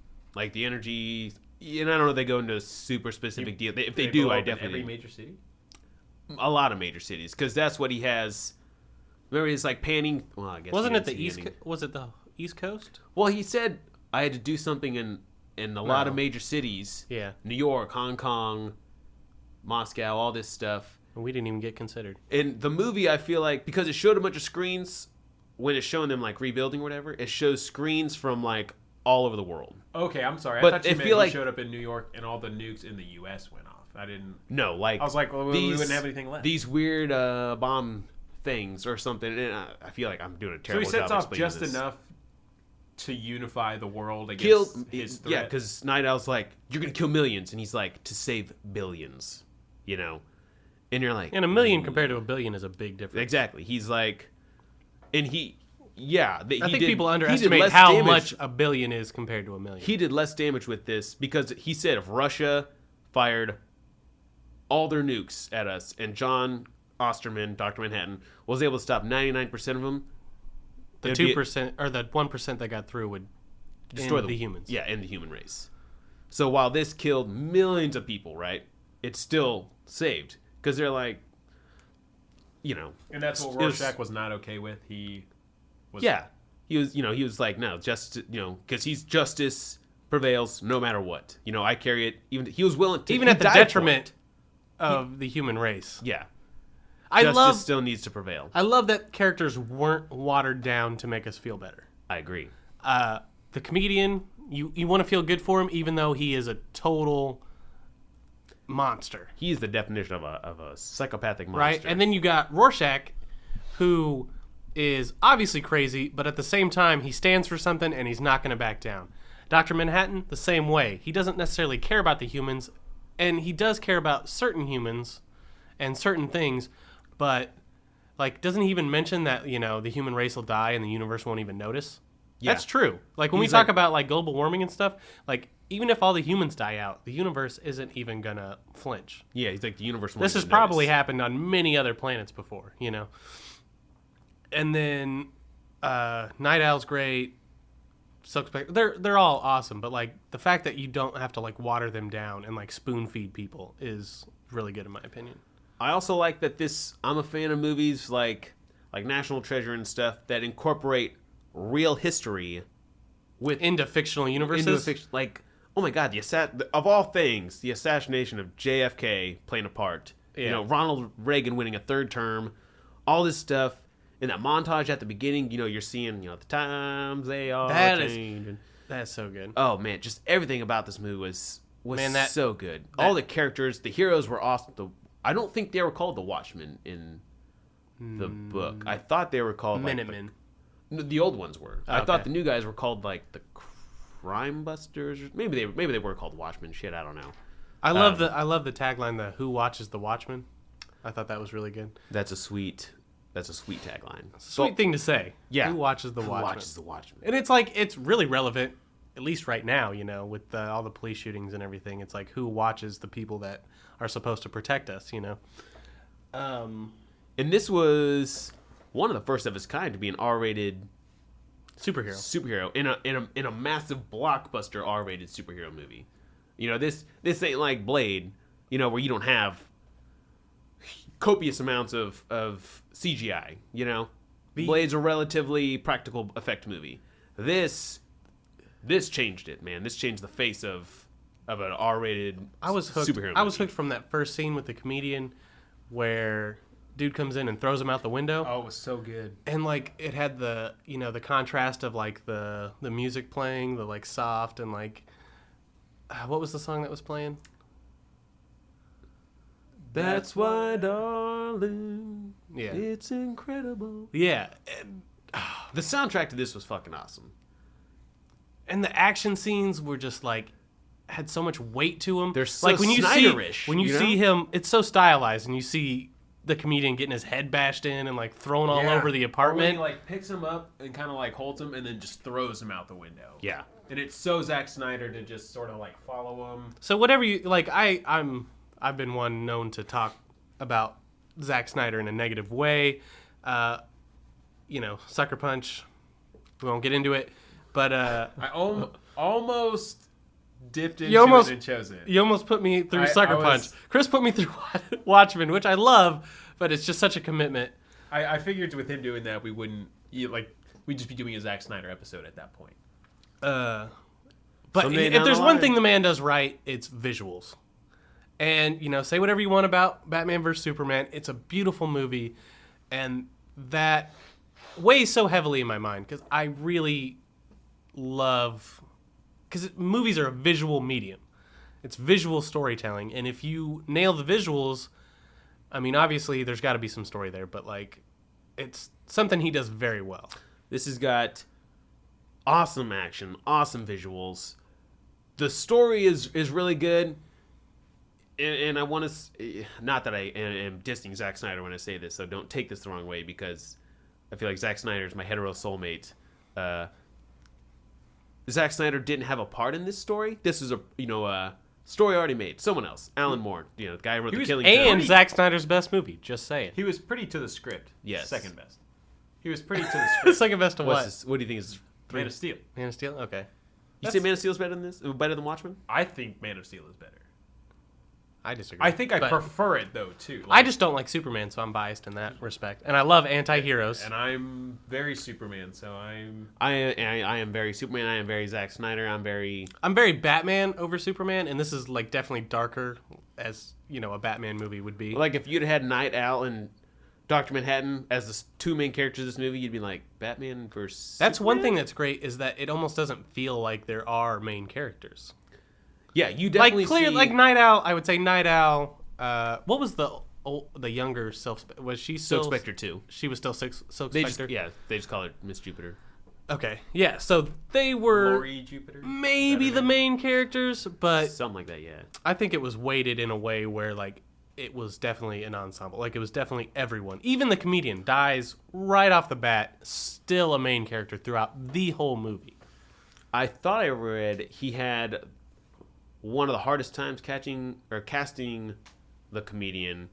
And when Jeffrey Dean Morgan got the script, he read the first 3 pages, 4 pages, whatever, sees the comedian dies, and I guess he just tossed it aside. And his agent was like, whoa, keep reading, keep reading, finish the script, and tell me, then give him an answer. And I guess, he was like, okay, whatever. Read it, and I guess he was like, okay. And when Zack Snyder met him, I guess Jeffrey Dean Morgan was pretty grumpy about something. Yeah. I don't think anything to do with him or their meeting. But Zack Snyder was like, that actually appealed to me, and was like, this just benefited you, man. It's incredible. Yeah, that's why a comedian is incredible. See, the way Watchmen blends its visuals and its soundtrack, in my mind, is how Suicide Squad tried to be and should have been and failed. I know when we talked about it, I had a problem with the Suicide Squad soundtrack. Yeah. Because it should have been a beautiful 3-hour masterpiece, symphony, and instead I got a 2-hour fucking Lady Gaga, Taylor Swift, 21 Pilots. I didn't hate mess. I didn't hate the music in Suicide Squad. Neither that's did one I. thing. I didn't hate all of it. I guess that's another good thing that Zack Snyder does. Because even Sucker Punch, my least favorite of Zack Snyder films, is beautiful, and the soundtrack is great. It's songs, but they're remade. They're not just and like a lot of them are sung by Baby Doll, Emily Browning. Really? Yeah, she sings the Sweet Dreams remake. So she sings I love all one pill makes you larger, one pill makes you smaller, whatever. I love the remakes of the songs. They're all good songs, and the soundtrack to Watchmen is just stellar. Oh, the you got funeral Bob scene, Dylan, you got the funeral Simon scene. Garfunkel. Yeah, Sound of Silence. I didn't even know about that song until that movie. That kind of dates me a little bit. I But didn't care for the I song love for that this movie. song now. Yeah, because of that movie. I do too. Oh yeah, even Disturbed's version, which Simon of Simon and Garfunkel said that he liked it, and it's you can 180 it from Simon and Garfunkel's version. I love when you scream at David Draymond. No. I know. I was trying to watch this movie, and I was like, someone should make like a small clip of Disturbed's version over this Fill it in over that. funeral scene, and just be like, nah, not the same tone. Not digging it now. Just. I don't know. This probably movie, roll over in his grave after. ever since I saw, Dawn of the Dead it's all was a joke, man. Dawn of the Dead was a fucking joke. He's like, you could have turned the bullets to steam, the gun to mercury, the, whatever, and Whatever in you the didn't. fucking snow. You don't give a fuck about any of us. That's another example of not watering down the characters. I mean, obviously, the comedian did a bad thing, but even Dr. Manhattan, you didn't have to water him down to make him save, anyone. He's almost like a documentary filmmaker, just observing instead of, And Ozymandias was able to see the small. He's like, I'm the one that could see the small amount of emotion he was protruding from his face. His micro expressions in his face. Who Ozymandias. could see whose micro expression? Dr. Manhattan. Oh, okay. He's like, that's how he knew when, if he rigged all these people to get cancer, and they hit him with John, they bombard him with John with that news. He's like, I said, leave me alone. And He knew he would freak out. That was great. Yeah. The one time he shows emotion in the movie was just great. I was getting ready to say, can we talk about Billy Crudup for a second? Who was that? He is Dr. Manhattan. Okay. Man, he's I don't know. It's gonna sound weird, but he's just good to look at. He's just a good-looking dude. He kind of looks like a superhero. Yeah. You've seen The Watch? If you've seen The Watch, he's the weird neighbor. He's That's you are a specimen, and rolls. He's Evan's neighbor. Jonah Hill, Vince Vaughn. He's I love The Watch. He almost has the Superman dude with almost like a fucking spit curl.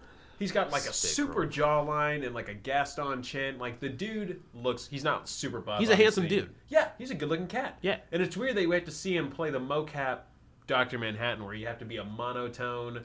But he does it so well, I guess, is where I'm going at with it. I was reading into that because they were talking about how normally when you do a CGI character, you have to multiple take. you're there on set doing the stuff, but you also have to do it on a soundstage so that they can layer over the mocap and shit.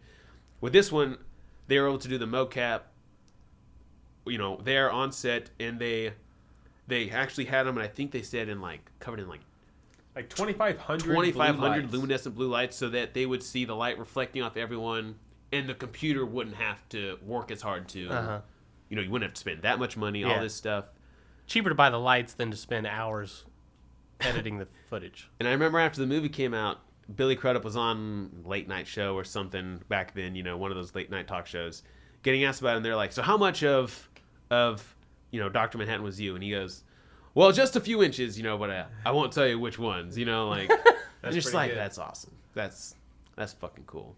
I heard the body of Dr. Manhattan was based off actor/model Greg Plitt, who I think actually recently died.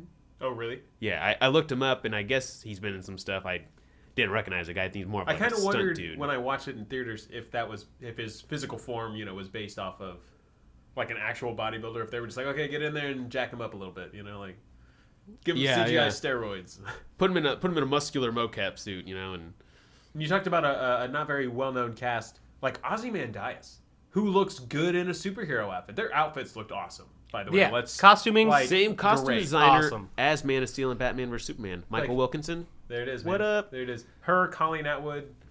She's done some stuff. I think she's doing DC's TV series, stuff. Yeah. Arrow, Flash, probably Supergirl. Great all around. And even the like Night Owl 1, Hollis Mason, who's got like the skimpy underwear, but like an actual top. Love the old costume. Like I love the contrast between the old costumes and the new costumes. Like, every little detail in this movie was great. And it's such a massive production that it's crazy how every little thing fits together in such an appealing way. The scenes that create historic moments, like, I'm not sure which Minutemen, what her name was, but when she goes up and kisses that... Silhouette. That is Silhouette. Okay, so she goes up and she kisses that nurse lady, and that's like a famous... photo, and the soldier who is in the photo is like off to her right there. In the scene, her. The scene where the comedian meets... Nixon is actually supposed to be like a famous shot of Elvis and Nixon or something that. Like there was so many cool. The comedian is the sniper, the man on the grassy knoll, so to speak, and they cover everything in that. The smoke that like blows out, that people were like, "Oh my god, he's dressed like the people that were like blamed." There's just so many good historical little like tie-ins and Easter eggs that just make it so much more. Vast. Yeah, vast, and it really just enhances so it. It brings the movie together. It enhances it, really. Yeah, guys, I'm glad you guys are able to see this stuff with me, because I was like, man, I don't want you guys to watch this and be like, God damn it, Chris. No. Give me a reason to revisit it. Yeah, you chose a piece of shit movie, whatever. That's a great movie. It's just one that I don't watch often because of the length. True. Like, it's one that's... I'll always recommend to people, but I don't watch that often. Just like Clockwork Orange, for a different reason. Clockwork Orange is just a rough watch. I don't know if you've seen it. I've seen like half of it. It's a great movie. It's a fantastic movie, but it takes a toll on you to watch it. Just like what's that one? Not Eternal Sunshine of the Spotless Mind. I always get them confused. The Requiem for a Dream. Requiem for a Dream. That one's hard to watch Aronofsky? too. Yeah, but it's a fantastic movie. It's just a ride. It's just a rough ride. Real quick before we give our round the table and dive into our one film that's actually not based off a book of any kind, weirdly enough. Are you sure? It's based off a former screenplay. Okay. The creator of Watchmen, Alan Moore, Zack Snyder was like, worst case scenario, I hope one day he's sitting at his home in London and decides to throw this in. Alan Moore, I guess, wanted nothing to do with it. Zack Snyder actually had the artist, the illustrator of the comic book, Dave Gibbons, like on set with him, I guess, like a lot of the time. And Dave Gibbons actually was like, Zack Snyder has put so much detail into this. A comic panel, you just, you put a little bit of detail in it, whatever, no big deal. And then he just doubled it for the movie. Like everything he was saying, like from what's hanging up in the comedian's closet, like there's like an engraving on his gun. Just like all a small amount of detail, Dave Gibbons was blown away, I guess. That's awesome. And I think he said he liked it. It was, appreciative of his work and stuff. But it's a shame that Alan Moore won't sit through. He hasn't ever watched it? Alan Moore? Yeah. Well, he didn't like the film versions of V for Vendetta and League of Extraordinary Gentlemen. His property being adapted. Think if Tarantino wrote a book and someone else made it and was shitty, how Tarantino would be a bitch ass about it, Well, V for Vendetta was awesome, though. Oh, okay, yeah, we agree. We're on the same page. And then Alan Moore. And then unpopular opinion, I kind of liked League of Extraordinary Gentlemen. Again, we're on the same page. the creator Alan Moore is the one that's like. So he created all those things? Oh yeah, That's awesome. that Dude movie is From super Hell decorated. with Johnny Depp about Jack the Ripper and shit. Also his book. The guy is. I feel like Alan Moore is one of those that has Well, an I think IQ of V like for 1,000. Vendetta and Watchmen are worth... Yeah. That's weird, because, man, those movies are great. And it's like, it's sad you won't watch this based on two, as in his eyes, not good attempts at his films. You know what I'm saying? Like, then you go look at... I don't think either of you have read or seen John Dies at the End. I've seen it. Oh, Yeah. have you? Well, I Okay. didn't finish it, but I watched like 90% The of it. book is a million times better than the movie. And I went and saw an AMA by the guy who wrote it, right? So you go on Reddit and he answers questions. And a lot of people were talking shit on the movie, and he stood up for it. He's like, there's a lot of budget constraints, and there's a reason a lot of this stuff got cut out. We're really happy with how the movie turned out. And I just thought that was super awesome. That even though it wasn't even close to what the book is. If you haven't read John Dies at the End, read it, please. If you haven't read Watchmen or seen it, pick it up, watch it, read it, watch and read it again if you've seen it. Around the table, before we dive into our last film, Watchmen, I will say I'm going to give it a 10 out of 10. I'll be that guy. Go ahead, sinners, comment on how much you think I'm wrong, because Or right. or right. It's probably the right one, but I don't want to make your opinion Nick, for you. what was Nobody yours? watches the Cinamen. Who watches The Watchmen? I do. I'm. It's tough. I'll give it a 9. I'm gonna give it a 9. I'm gonna dock it though. It is long, man. I had to break this into 3 settings, and I still didn't even finish it all. And I was confident the second time I was gonna get through it. In fact, when I went to restart the second, or like when I went to pick up for the second showing, I was not as far along from the first showing as I thought I was. So I was like, oh my god, like it is long. Yeah, I'll go 8.5. Definitely because of the pacing issue. It's just too long. It's long. I'll give it that. But I have been from the start. I'm a Snyder advocate. I will sit through whatever that guy wants. If he made a We defend him. Barbie at every versus turn. zombies movie, chances are You I'd guys watch it. do, and I'm one of the guys who will shit on him. We are quick to stick up for our boy. Yeah, I am. Dawn of the Dead to BVS. I've never seen Dawn of the Zack Dead, Snyder. and I fell asleep when I watched 300. So there's some that I probably need to revisit. There's that's a must on your list. Yeah. Anyway, The Sinners onto. it's already Nick's- running a little long, so let's get to the last. Nick's second choice here, Nick. Go ahead and tell us. So I chose The Faculty. It is a late 90s movie, 98, 99. One of the reasons I chose this was because I think I knew Year 2 at the time. So I knew we didn't have anything like scary, Suspenseful, horror, horror, sci-fi, yeah. right. And one of the things that I really liked about this movie, one, it's set in high school, which everybody can relate to. It shows, in my opinion, the like sort of harsh realities of high school, like Elijah Wood and like getting bullied and like the different cliques, how nobody gives a shit about anybody from the different cliques. Very much high school, like I felt right at Carney watching it. I'm sorry, felt right in high school watching it, and wherever that was at, and so there was a lot of sort of like realism there, and I liked the idea in the end, or like for the plot. It breaks that threshold. That sort of like one person, one lucky guy from each sort of clique gets to be like we're the resistance, so to speak. But real quick, Sinners, it's about the faculty at this high school. Not a super fancy high school. It's like a small town. Small town, all about high football. school football. Boom. Yeah, small town high school. Carney. Again, I wonder what town that could have been. Small town. All they care about is football.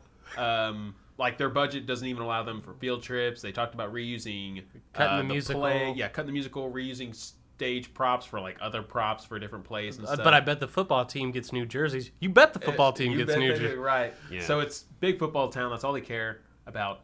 And one day, the faculty starts. Some students come to find out the faculty has been taken over. They start acting weird, and they find out that they've been taken over by a sort of parasite, a parasitic sort of, I forget what the term they called it was, but a sea-dwelling organism, whatever it was. and it's sort of alien looking. It's got some tentacles. It's I liked the way it's it a few looked. inches. It kind of they drop it into your mouth or through your ear. I or loved the something. visual. Yeah, and it was aspect cool. of the aliens and the And they the didn't whole have to movie, go really. over the top with it. Like at the end, obviously, it gets a little weird. Yeah, well, I like weird, so I But was into The it. cast was fun. They all played their parts very well. The nerd, the I think lesbian, or the one who pretends to be a lesbian to hide. The jock. Yeah. The it was very 90s. It The very 90s, haircuts, yeah. the haircuts, The and haircuts, the style. Yeah. It's written by Kevin Williamson, who did the Scream movies. So I figured you'd like that. You can sort of see it when you watch. If you know that connection, you can sort of see like, yeah, I can. Yeah, you know, I'm a Scream right. fan. It's very 90s. Yeah.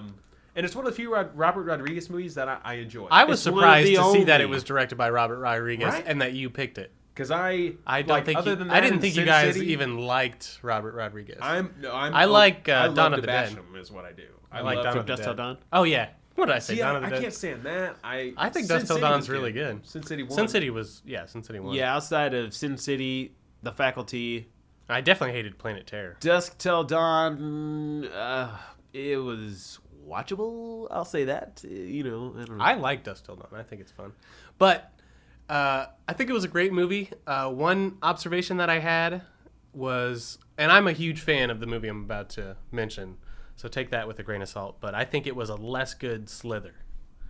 I think Slither and Slither came after The Faculty, so This I'm would be not like the I'm not O- trying to the claim that it's a OG Slither. ripoff of Slither, but Slither has the same premise, but aliens come down, but they're more slugs. Which what were these? These They had a slug yeah, kind they're of like appearance. a few inches, sort of like transparent, like their flesh or whatever. You can sort of see. I Like think a- Slither like was a little flatworm more type of- stylized. The almost. effects were a little better, but that actually made me like the movie a little bit more because I'm a huge Slither fan. Have you guys seen Slither? I've not It's seen Slither. once a long time ago, and it was, I it was good. might pick Slither for my week. I can't wait for my week actually. I need to see it. James Gunn. It's Michael- really Nathan Fillion. Right? really great. Yeah. I don't think this movie ever dives into, unfortunately, where The origin of this the thing. queen, I guess, comes from. They just said she's new in town. She's Mary Beth. She's got a huge Southern accent. I liked her a lot. I And liked one her girl- accent. I liked who they got to play her. And it kind of another thing that kind of bummed me was that it plays a lot like the movie The Thing. If you've ever seen that, great movie. Almost chose I've that only too. seen the where you prequel. don't see everybody get infected. Like it doesn't show everybody Yeah. on screen get infected. So it's less. It's not. Yeah, you There's don't some watch questions it. of like who got infected when. I think Delilah was. Kind It's of the almost big one like I had anyone to could be question. infected at any time, which is okay. I mean, like that we don't see everyone. It's almost get a infected mystery because at then that point. I agree. it would ruin the mystery aspect of it. I wish at the end it had like filled us in or something, because that's one of the things that have bugged me about the thing. The things about the thing that John Carpenter's the thing. that bugged me was that you don't see everybody get taken over. So other than that, it was really fun, really sort of inventive, and really easy. You don't need a blowout budget to do it. And Filmed it's it at a local Texas high school. and Kevin Williamson, because this has a lot of similarities to Scream. Sorry, I couldn't get that out. And I'm not knocking that. That's awesome. The fact that both Scream and this one, there's a line or two that actually gives away like the who the killer or the bad person is. Yeah. And then just like it's like blown off or like shrugged off or They throw someone's it in loud. front of you, and Yeah. then you brush Take it away. Because I don't remember who was. Someone said something like, "Well, ever since she showed up, I think it was Delilah. Yeah. was that That's- Jordana Brewster, Yeah. Sorry. Yeah. So yeah, Jordana Brewster. We have Josh Hartnett, Clea who's one of the Duvall. cool ones. Clea Duvall is the goth chick. Was Danny Masterson one of Yeah, the? yeah, He's, yeah. I was like, I think he's credited as fuck dude number one. Or he something just like that. pops up in the weirdest places. yeah, he does. Clea Duvall. But he yeah, was Elijah doing Wood. that '70s show at the time, right? Or I don't just know. about to You would start. have been getting some- ready to. I think. You know who got credit in this one that was only in like 4 scenes, less than Usher Raymond. Usher. He's on the back of the box. No, he's on the cover of the he's box. on the cover. He's on the cover, and one of the main people in the movie isn't. He's got maybe 3 minutes of screen time, maybe, Yeah, and like, and it's never just and he him, pushed you know? someone No. off of the cover. Yeah, He pushed someone Usher off Raymond. of the cover. Who hadn't even come out with his burn confessions, all those hot. My I hate boo. that. I You hate. know. I hate when someone's given more of the spotlight than they deserve. Drew Barrymore, Scream 1, boom. on the cover. Yeah, why? Dies right off the bat. Why? Yeah, That's true. Damn But- it, Kevin but- Williamson, what are you Well, doing? at that point though, it kind of gives you the illusion that she's going to last longer. So maybe the death is more of a the marketing surprise. strategy. I've read about it. Right? Yeah. But it does piss you off. A little bit, yeah. You Because feel a little Usher deceived. in this is not one of those. And he's not even a good character. Yeah. He's probably the worst character in the movie. Speaking of Usher and the cast of this movie, a lot of Rodriguez regulars. You know, Robert. I almost said Patrick Wilson. Hartnett. Robert Patrick, Salma Hayek, Josh Hartnett, I don't Elijah like. Wood. I like Josh Hartnett a little bit. I don't like him necessarily in this movie. I think his hair is what bugged me. I hated his hair. See, I like this. He has and weird hair. He did this, and he did H2O around the same I've time. never I think seen that. H2O. I think was a H2O little is bit. You ever just- seen Halloween H2O? Oh, maybe I have. It's good. It's a Maybe really I have. I'm not talking about some like molecule water movie. I don't give a shit about that. I'm talking Well, Halloween. I don't know. science movie. Yeah. Yeah. Strong cast. Strong supporting cast. Jordana Brewster is obviously famous for the Fast movies now. Clea Duvall has popped up in some shit. She's an The artist. guy who plays the jock, he's an Yeah. alpha dog. I don't remember his name, but yeah, he does. He's in some stuff here and there. He does some good stuff. Strong cast. You know, I was really, a lot of young. Jon Stewart. Oh yeah, Jon Stewart. Daily Show? See a lot Christopher of. McDonald. Oh, he's the dad. McDonald. Yeah. See, damn. The principal was the mom in Jumanji or whatever. I can't think of her name. Yeah, I know who you're talking about. Yeah. Okay. Yeah. And Just a strong cast, very well put together. And like I said, I'm a big fan of like the harsh reality high school, and you got like one from each clique, and they're like, well, I love like And they knock 90s each goofy, other. 90s goofy horror. Like you guys have seen Idle Hands. the Macaulay Culkin. No, well, I think I've brought this up to you guys before, and it always frustrates me because I saw Oh, it I mean, at a your party birthday. monster. That time we went to the hotel for your birthday, dude, I don't. and we I watched don't- Jeepers Creepers and Idle Hands. Dude gets his hand cut off, or he cuts off his own hand. It like comes alive. It gets possessed. Is Seth Green in it? Seth Green's in it, and like I he gets vaguely like remember this. he gets like a blade stuck in his head, and then his buddy gets his head cut off, and they come back to life, and like they stick his head back on with like a wooden spoon, and they tape it up, and he's like eating burritos, and it's like leaking out his neck. I can't believe you guys don't remember that movie. It's freaking awesome. I do not. It's got the kid from Final Destination. He's like the main kid. Oh, Devin Devin Sawa Sawa. Whoa, man. played Casper. Kid from Wild America. And Casper. Yeah, that's right. Anyway, I love that kind of like comedy horror 90s I agree. style. We found it with Yeah. the faculty. I mean, it's the teachers. And I like to think that like in high school, if shit were going down like that like maybe I could have been smart enough to been like, dude, do you think the teachers are acting dumber than usual or something? Yeah, I don't know. like- no offense to Carnegie T alumni guys. You know what I mean? Like though, Yeah, if, yeah. if the faculty at our school, they seem to probably have had more faculty than this high school being represented, but we outnumber the shit out of those guys. But the cliques were heavy and there in our high school, Oh yeah. they'd have been taken over. I mean, I wouldn't have wanted our football team coming after me.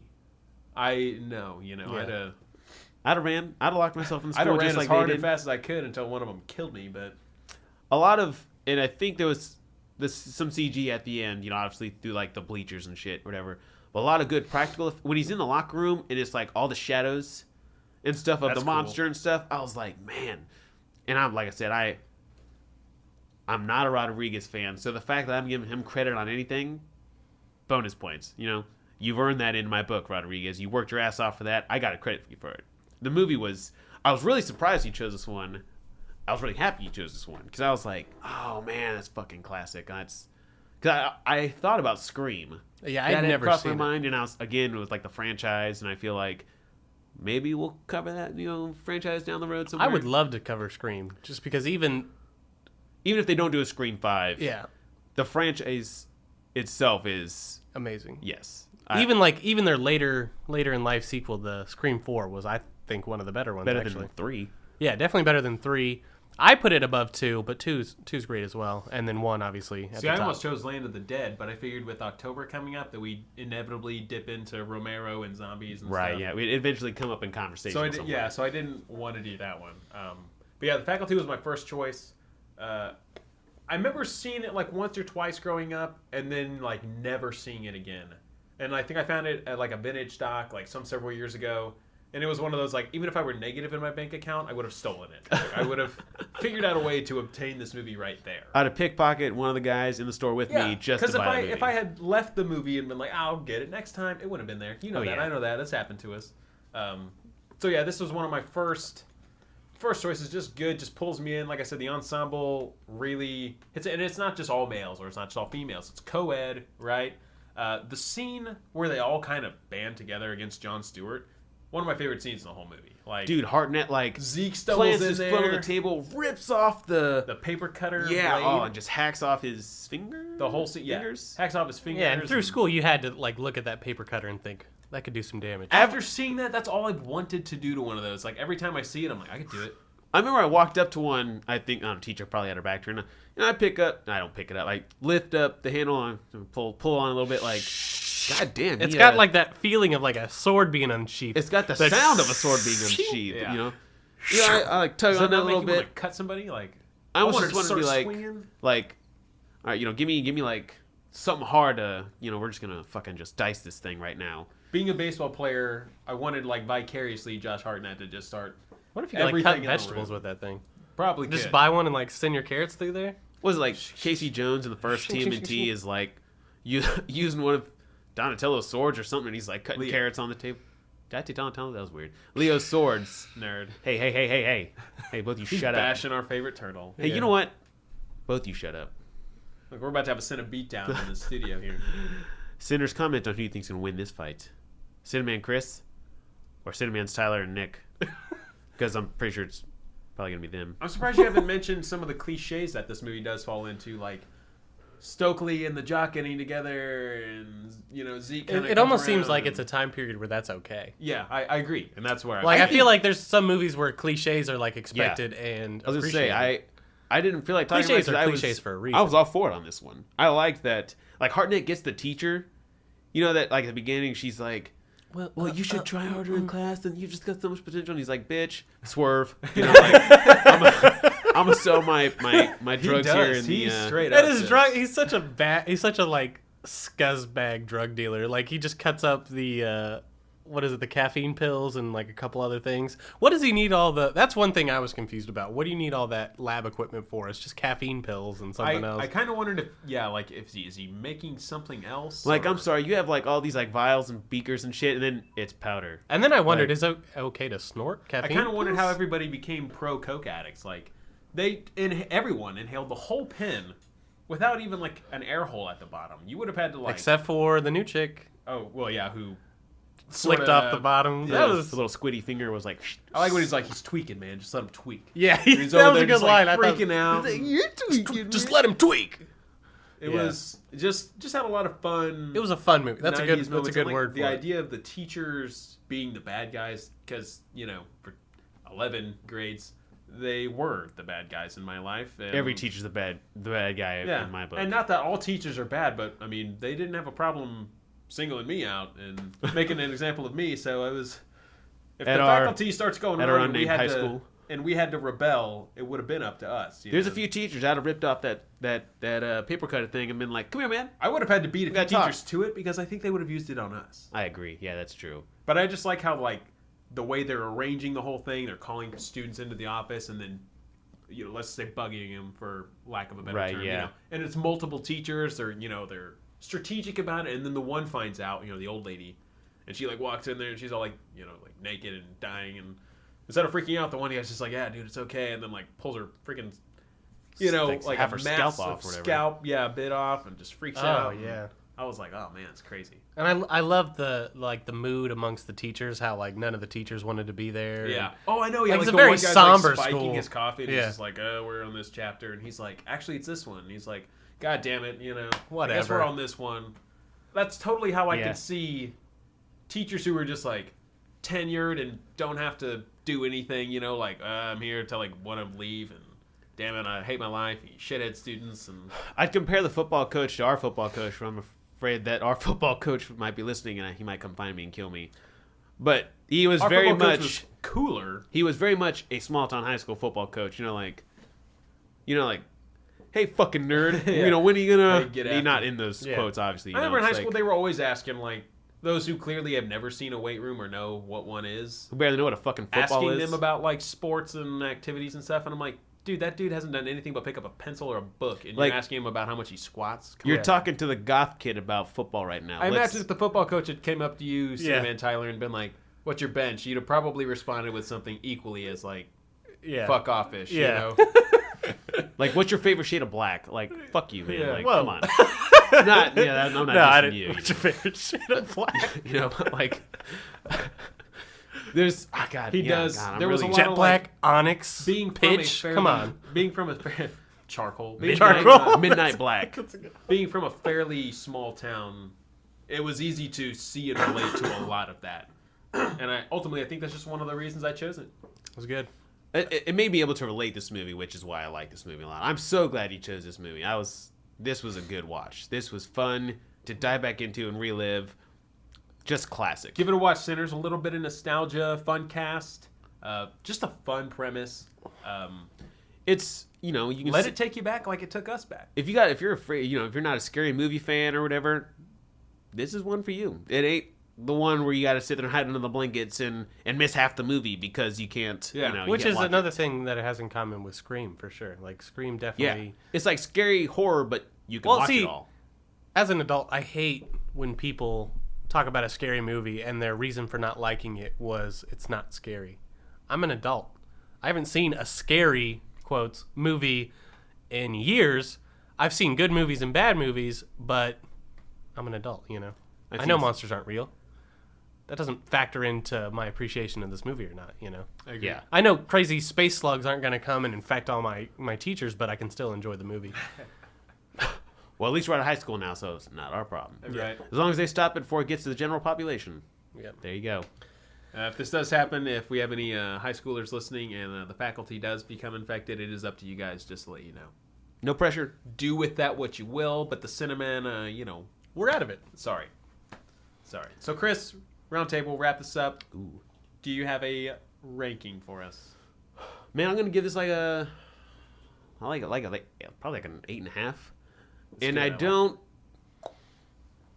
I don't know where the knocking comes down, because honestly, it's really a good movie. God, I feel like I'm just knocking it because I don't care for Rodriguez, but I hate to knock it because I don't care for Rodriguez. If that makes sense. That's okay, because I'm going to do the same thing. I'm going to give it a 9, and I'm docking that 1 point because I have a problem with Rodriguez. It's not a perfect movie, but it is really good. It's enjoyable. It's fun. It's makes you want to watch it again. Checked all the boxes, man. Yeah. I'm going to give it an 8. I don't have any problem with Rodriguez, but I'm a huge fan of Slither, and I know it's not a knockoff of Slither. If anything, Slither's a knockoff of it. But, like... Actually, the faculty title. Yeah, so the faculty's great. 8 out of 10. I like it. I like it. I like it as well. Don't love it. I mean, but I like it. unsurprisingly, this was a week full of movies that we like. Yeah, this was Which was nice. this was Cinaman Nick and Cinaman Chris's birthday Bash? Bananza? bash podcast Bananza festival extravaganza celebration. That's right, all that. Yeah, Justin, write that down. That's the title. that's the title of sticking with it. No sweet acting, just lots of letters together. We'll see. Sinners, You'll comment know on what you before think we the know. action is. But by the time you hear it, this will already be out. So, you know what it takes. So this was a fun week. I had a lot of fun diving into some of my old favorites, some of my brother's old favorites. I know Tyler had fun too. So Sinners, get out there, watch some of these movies. We had a lot of good time. And next week, Cinaman Justin's birthday episode is coming up. We're going to dive into some of his movies. We're going to get inside his head a little bit. I think he's decided on Constantine. I don't know if he's picked anything else. Maybe Well, he's it'll gonna. change. Yeah, I'll have to let you guys know. We're going to dive inside his head a little bit, just like you got to get inside a little bit of ours, find out a little bit about us. And So has Justin been on a full episode yet? I don't know that one that we've aired. I don't think so. I think he's just, like, his voice pops up here and there, like a god kind of Yeah. quality. But, Sinners, Big if you thank you haven't- to Cinaman Justin. You make us sound good. yes, you, honestly, you are the strings to the guitar that is our voices. You are the master. That's right. So, Sinners, get out there, watch these movies. That way you can share in all the awesomeness that we got to. And don't be a dick. Support the podcast.